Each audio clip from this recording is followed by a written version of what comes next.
Hey, what's up? It's Tuesday. I'm Jim here for Theroughcuts, and today I'm going to talk about the film Crimewave. It's a movie that I have wanted to see for a while but knew really nothing about. The only reason I heard of it is through looking at filmographies of various directors, and I looked at Sam Raimi's a long time ago and I noticed this film Crimewave, and he directed it between the first Evil Dead and the second Evil Dead. It's the only film he directed in between. I really didn't know anything about it other than it was written by Sam Raimi and the Coen brothers. And I knew that they were friendly, but I never knew that they worked on a film together. I was kind of curious to see like what a Sam Raimi directed Coen brothers script would be, and like why this was not very available at all, and how come I had never really heard of it. It's about this guy who is on his way to death row, like they're gonna put him in the electric chair, and he's telling him the story about how he's innocent and shouldn't be put in the electric chair. This very convoluted plot about how he was just putting in security systems and these other guys were like doing this scam and killing these people, and he's like at the wrong place, the wrong time. I mean, you know, it's very Bugs Bunny, Looney Tunes cartoon, Three Stooges kind of a film. Too much of a weird Tex Avery type thing going on. There's some visuals in this, like one where this lady keeps going through doors that have different colors, or she's being chased by one of these guys. Is like, that was really amazing. The two villains, who are these two exterminator guys, I mean, I didn't really like them, and their voices sounded dubbed. There's a lot of really bad 80s ADR in this. The two villains are alright. I mean, as characters, it's just I didn't really like their voices. They felt really fake and two-dimensional to me. Whereas even, I mean, and that's not because of like the kind of cartoony style or anything, because I think the lead guy, he's a pretty good Bugs Bunny surrogate in some places. In other places I wonder like why are we having this guy be the lead in this movie? Reed Byrony, the physicality he's bringing to it, I thought really complements the style of this movie, because he's so like, he's skinny and strong. He reminds me of like a Daffy Duck. I don't really feel like he has the charisma almost to pull off the lead in this movie.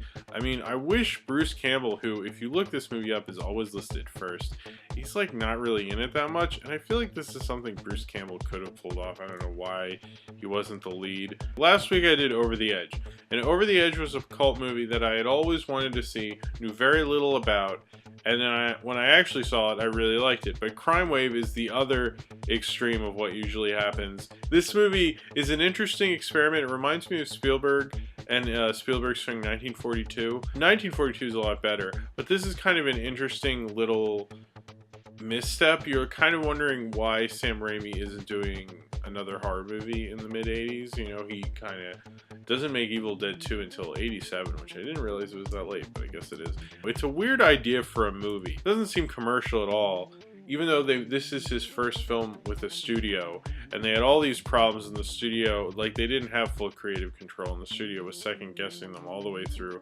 Apparently it was a really horrible experience, but they knew like there could never be an experience as bad as Crimewave, so they could all get through it. And that's how, you know, I think it helped Sam Raimi. I think it definitely helped his visual style. You can look at kind of stuff that happened in the Spider-Man films and trace it to this movie, and that's great that he later used, you know, stuff you learned from this film in better films. But Crimewave is the kind of film you should only watch if you're like a completist. You want to see every Sam Raimi movie ever.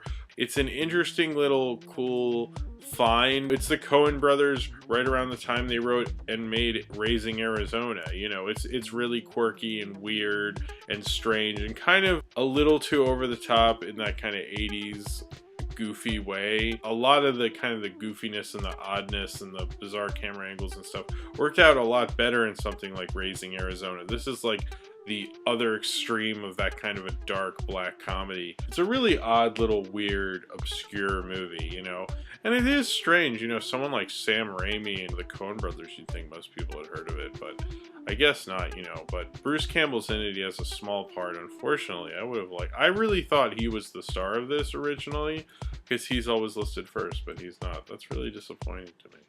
In some places it's called the XYZ Murders. It was a huge flop. It made like $5,000 according to Box Office Mojo.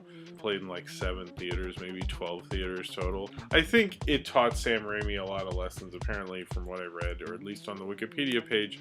It seems to have, and I think we're all the better for it having being made. I understand why no one really wants to release this thing anymore. No one's really that into it. Why I never heard of it. You know, how come there's not a special edition Blu-ray or something? It's just kind of a little too goofy and weird for its own good. Alright, so if you have seen Crimewave and you would like to talk about it, then comment below in the comments. Subscribe to the Rough Cuts if you haven't already, because maybe somebody else will post, who knows. And subscribe to my main channel, which is in the info box below, where I do multiple, even more videos than I do here, actually. And follow me on Twitter, Tumblr, and potentially VHX. And follow Earl Barrett Holloway's Tumblr, who does the picture at the beginning and the end of this video.